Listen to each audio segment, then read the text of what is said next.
The following program has been pre-recorded, so please don't call in at this time. If you wish to participate in the program, tune in at 5 p.m. every Wednesday for A Pause for Thought on Baton Rouge Community Radio.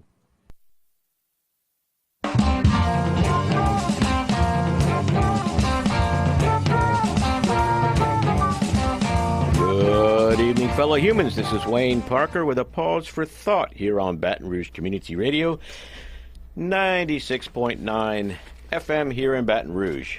Welcome to the show, everyone. Glad to have you here. And, of course, I'm pretty glad to be here, too, myself. And, of course, as always, Lang Baker is with us, as almost always. Wouldn't want to lie, but... not tonight, especially. No, not tonight, especially. Lang Baker's with us. Good evening, Lang. Howdy, Wayne. Thanks for being here. And this is a live call-in show. Feel free to call in and share your thoughts, questions, challenges, disputes on the topic of the evening. 343-9927. 343-9927 is the number. Give us a call, and we'd like to hear what you have to say. On tonight's topic is lying. And before we get any further, Lang, I want to assure everyone here listening that I never lie. And I'm serious. I mean that. I never do. And present assertion accepted. Well, no, I'm serious, and accepted. You can see my serious face here. People, I know the listeners can't see my face, but I'm wearing my serious face. And would you not agree? I would agree. Okay, my face is serious. So, anyway, that's why I said accepted. Okay, yes, okay. I like that. Okay, well, yeah, and I appreciate you accepting it because I am very insecure, and I need to reinforce nonsense about myself. That's why I just lied. Okay, yeah, thank you. Anyhow, okay, so what is lying? That seems like a pretty straightforward answer, or a question, excuse me. So let's start with that. What is lying? Well, you tell me, and I'll tell you whether you're lying. Well, I don't know. That's the honest truth. There's the honest truth. I've got a quickie article here. Let me see. It's, I didn't save the source, but anyhow, it's titled Deception, and it says that lies or deception refers to the act, big or small, cruel or kind, casual or calculated, of causing someone to believe something that is untrue. Does that include lies by omission? They don't say that here. Oh, yeah, they do, actually. Well, no, they don't. Not in this article. So I would say no, actually. A lie by omission, my understanding, is to induce the other person to believe something that's not true, even though you didn't explicitly say what was not true. Yeah, but the way I'm thinking of that is, okay, to me, a lie is, and I didn't think we'd get off on this particular topic, but hey, anything goes on A Pause for Thought here. The way I look at that question, the so-called lie of omission, a lie is a deliberate attempt to deceive. To me, an omission is a willingness or desire and an act to achieve that end that allows you to continue on in a direction without being aware of something that I am aware of. For instance, someone may ask me how I may know that there's this huge trap in the middle of this dirt road in the woods that's carefully hidden, and I may know that it's there and where it is, and someone may say, hey, can I get to such and such a place by taking this road? And I'd say yes, and fail to tell them, yes, but there's this trap you got to watch out for. But it's true that they can get to that place with that road if they avoid that trap. So to me, that's not a lie. It's different, and I think I might be disagreeing with experts, but they're wrong. What do you think? Well, I'm trying to find counterexample or a different kind of example of a lie by omission. But for instance, if somebody asks you to explain something and you leave out an essential part of the explanation, and that leads them to believe that something's different than what's actually the case. Yes, that I would say that would be a lie. Yeah, By omission. Yeah, because you it's left out part of what was needed. For instance, when a witness is sworn in, supposedly from television dramas, there's swear to tell the truth, the whole truth, which means no omissions, and nothing but the truth. Right. There's no false stuff included. So it's not just do you swear to tell the truth, but do you swear To tell no the lies whole by thing, yeah. omission Right. as well? So telling the truth includes not omitting anything that's essential to an understanding of Telling the whole the truth. question. Okay, but question. failing to tell the whole truth is not, in my opinion, is not a lie. It's an omission of something essential to understand the truth. and if it's true. a deliberate omission, it's not really trying to get you to believe something that's not true. It's getting you to fail to see all the aspects that would enable you to make a true. You know what I'm saying? I'm splitting hairs, I guess. I just thought of that. But Tell me whether this was a lie. This is from a book, The Honest Truth About Dishonesty, by Dan Ariely. okay. And he's referring to, in the book of Genesis, the story of Abraham and Sarah. And Sarah, God was reassuring. He had told Abraham multiple times that Abraham and Sarah would have a lot of offspring, and Sarah was eavesdropping when God spoke with Abraham and chuckled to herself when she heard God's words, thinking how unlikely it was that she could have a son when Abraham was so old, and she was no spring chicken either. And God overheard Sarah's laughter and then offered Abraham a slightly modified explanation of her reaction. Then the Lord said to Abraham, "Why did Sarah laugh and say, 'Will I really have a child now that I am old?' Is anything too hard for the Lord?" What God left out was Abraham's Mistress, or no. It was concerned about whether Abraham could father a child, and not just that she was too old, but that Abraham was too old. But he spared Abraham that part of the full truth. So was this a lie by omission by God to Abraham? Some religious scholars say it is, according to the author of this book. Well, now you've put me in a delicate position, Lang, because I'd hate to be the one that called God a liar. But Well, several religious scholars have. actually, I wouldn't. Said that there Really, I was. don't care. Because actually, if there is a God, and it knows I'm lying already, if I say, it knows I think it's a liar. So in this case, Rashi, this is again from this book, Rashi, the famous medieval rabbi, thought that this passage illustrated that there is such a thing as too much honesty. Sometimes complete honesty puts domestic peace at risk. And the author of the book spoke with who was at the time of the writing of the book, the current chief rabbi in England, who agreed with that interpretation. and so that makes me think of the old fable of the emperor and his new clothes. That's a metaphor, I think, for a publicly accepted deception, mass deception.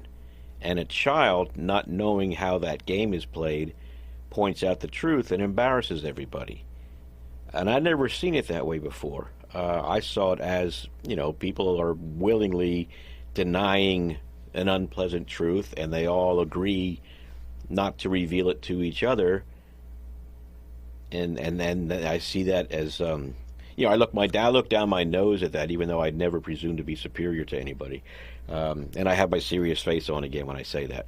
But but you know what I'm saying. But yeah, I never thought of that. But that brings me to the question of white lies, that we so-called white lies. What are they?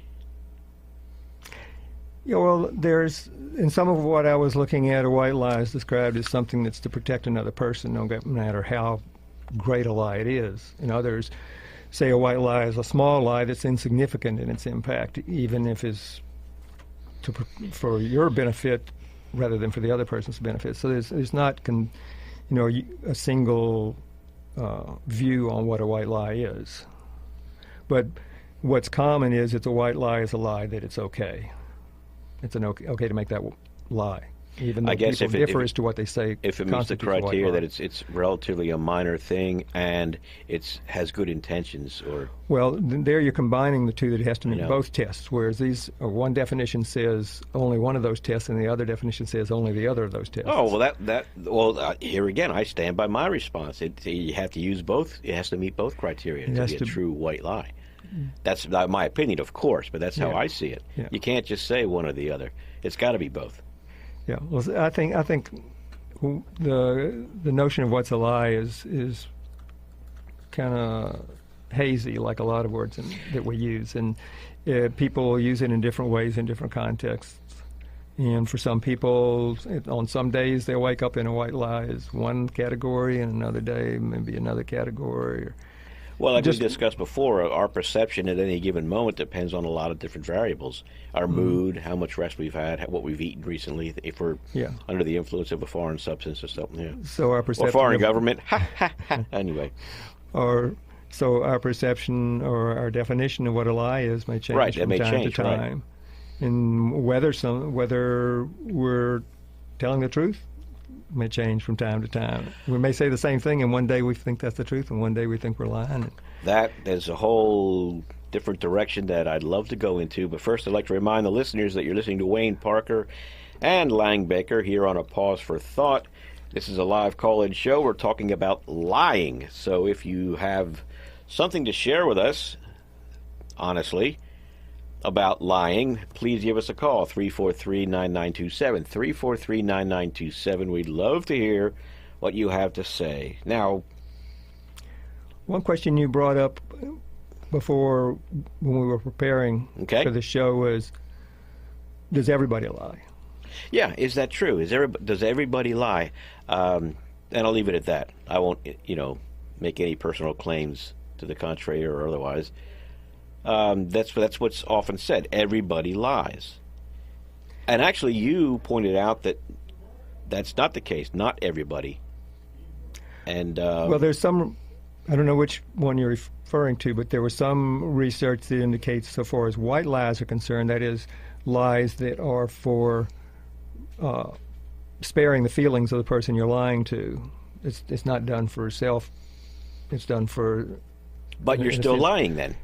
There's some research that say that there are people who cannot tell white lies. Okay. Who don't, and what the research says is that people on the autistic spectrum tend towards this. Right. There are just some people because they don't. Can't. According to this theory, or the theory that backs up this analysis of that data, is that on the autistic spectrum there's less capacity to see from the other person's perspective or have a sense of the other person having emotions that you would be protecting by telling a white lie. Complete lack of social skills, I guess, which I guess that's what it is, or lack of social senses. But yeah, anyway. And at the other extreme, there is some research indicating that there are some people that always lie. They can't not lie. The so-called pathological liar or compulsive liar.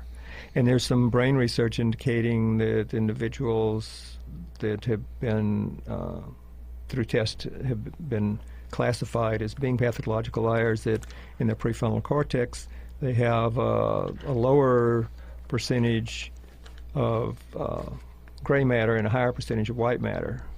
And the gray matter are the neurons, and the white matter are the connections between them. And the theory is that they've got these more connections, so they're better able at coming up with an explanation that makes their lying believable. To other people? To the people they're lying to. What about to themselves? Do they know they're lying? I don't recall that this particular research discussed that. Okay, the reason I ask that is because there have been times I've noticed in my past, for instance, like I mentioned before we went on the air, when I dropped out of my promising career in the nuclear industry, I used to love to say that, but No, I didn't really. I kind of thought it was absurd. But regardless, when I did drop out of my promising career in the nuclear industry, I took off on what I call my midlife adventure and dropped myself among the hardworking class of America. And I was working a job in Gulfport, Mississippi, in a factory, so to speak. I was wiring up interior casino signs, which is what we made. I would hear myself frequently making comments that would seem to imply that I knew and was saying in a subtle way, or not so subtle way, that I could do better than this, that I didn't have to be here like you guys. And I would ask myself, in my brain would ask myself, well, are you doing this, to show these guys that you can be better than this? And my mind invariably said no. I honestly believed, no, I'm not. But then when I finally quit the job and moved on, I thought back on it and thought about that little dilemma I had. And I thought, well, yeah, that's exactly what I was doing. I could see it clearly now that I was out of the situation. Mm-hmm. But I wasn't able to catch myself lying while I was doing it. And it was an honest, it was my ego, I guess, just some part of my mind saying, no, you don't want to admit to doing that, so. Yeah, with a self-deception going on. In that case, like I said, do we always know when we're lying? I couldn't see that I was lying, or right. I was lying to myself about what I was doing. That's what self-deception is lying to yourself and not knowing that you're lying to yourself, because if you know you're lying to yourself, then you're not really lying anymore because you know what the truth is. I guess, and I guess maybe I don't give other people the benefit of that doubt, because if somebody is, denying what I think is obvious, then I think they're doing it on purpose and they know what they're doing. So, shame on me, I guess, is what I could say with that. What I'd have to say with that. But anyway, and along with the white lies, Lang, I did read about, and this is in a publication called The Conversation, put out by the University of Queensland, Australia.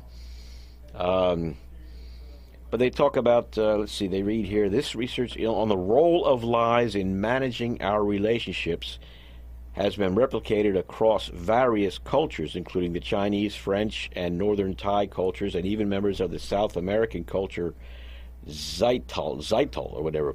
Speakers across these languages, they say, manage relationships with the ritual-formal aspects of their languages. Things like when you greet somebody on the street, hey, how you doing?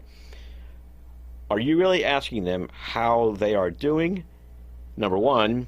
And when they answer, oh, fine, are they really intending to give you an honest answer? Or do we just accept the fact that one's a greeting and one's a response to the greeting? And if we do all universally accept that as the just simple greetings, then is it a lie? Well, if it's just a formalistic greeting, then it's not really a question and answer, so it couldn't be a lie. Yeah, I guess because you're not trying to deceive the other person. There's for that situation, it is a greeting, and like I said earlier tonight, before the show, the casual accepted greeting might be kangaroo, and it would be just as meaningful or meaningless as how are you. Mm-hmm. So okay, yeah. So that wouldn't be a lie. But what about white lies? What about things we all know everybody says, and we know the reasons they say it? Would they really be lies then? Or are they recognized as, I see them as evasions to avoid an uncomfortable situation? Did I look stupid up there on the stage? Or are my pants too short? Or whatever. Well, yeah, I think that would depend on whether the person is expecting an honest answer or not. And, where's the boundary between what's just a ritualistic exchange that's not a true question and answer and what is? And the two people involved in this exchange may have different perceptions of whether that's a real question or not. So, if it's just a ritual response, but the person asking the question is expecting an honest answer, then you've got two people who aren't really communicating right, much less the truth. Or false Yeah, and response. I guess, yeah, that's. I've been frustrated that way too, because if I ask a question and I really want to know the answer, even if it's embarrassing to me, even if it's going to make me feel like an idiot, I want to know. Mm-hmm. And even if I insist to the person, no, I really want to know. But then I guess if I'm insisting on, if I don't believe they're telling me the truth, then either I am terribly insecure, or um, I believe they're lying, or I already know the answer to my own question. I mean, why would I want to keep asking, did I look like an idiot up there, unless I really thought I looked like an idiot? Yeah. Or whether you have some insecurity about whether you look like an idiot. Right, yeah, I guess, yeah. Yeah. Okay, so, Or if you want an honest critique. yes. And and when I was in Toastmasters International, that was what it was all about. That was what Toastmasters was about. For those listening who aren't familiar with it, Toastmasters International is an international organization that has clubs, local clubs all over the world, hence international. But it's for people who want to develop their speaking skills, and they set up a friendly, comfortable environment where people can speak in different contexts, and then receive constructive criticism on what they could have done better and what they did well and things like that. And I did it for a total of 20 years, I guess, between two different clubs, and I saw the big differences, and I also see the differences now that I haven't been doing it for so long. But and I'm not even sure why I went down that path, but I'm not going to try to lie about it. Speaking of lying, this is Wayne Parker with Lyin Baker. You're listening to A Pause for Thought. We're discussing lying. 343-9927, 343-9927. Please give us a call and tell us what you think about lying, or if you just happen to know what I was about to say and forgot. 343-9927. Okay, Lang. The absolute worst way that one could lie, and I'm not sure that's exactly how I wanted to word it, but it's a difficult thing to address. What would be the worst lie you could possibly tell, in terms of to whom and to what purpose? Any guesses or any opinion? I'll put any thoughts on that. Things that cross my mind in response to that are. Looks like you got a call there. Yeah. Nope, looked like they gave up, or Wrong number or something. yeah, wrong number. Anyway, so go ahead. So, what's the worst possible lie?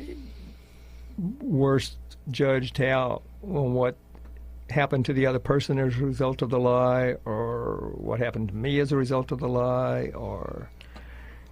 I'm wondering now if it could be an unrecoverable lie, but hang on, we'll try. I think they're trying again here with the call. Then again, not. Okay. Yeah, I guess, and I guess since I can't really give you a clear question, it'd be tough to give me a clear answer. So go ahead and go with Well, what I you can think. I can give an example from some of what I read on here. A person was describing Immanuel Kant's views on lying. Good evening. You're on the air. This is Wayne Parker. May we know who's calling, please? Mike from Sherwood. Hey, Mike. What's up? Oh, I just heard the topic of your discussion came in a little bit late. I'm sure y'all already talked about the evolutionary benefits of lying. No, we haven't. Go for it. I remember hearing someone present the idea on public radio that if I'm a monkey that's near a crevasse and it looks like I'm about to be lunch for a tiger, I can either sit there and say, man, there's no way I'm going to jump across that crevasse, or I can lie to myself and say, yeah, I can do it. I'm up for this.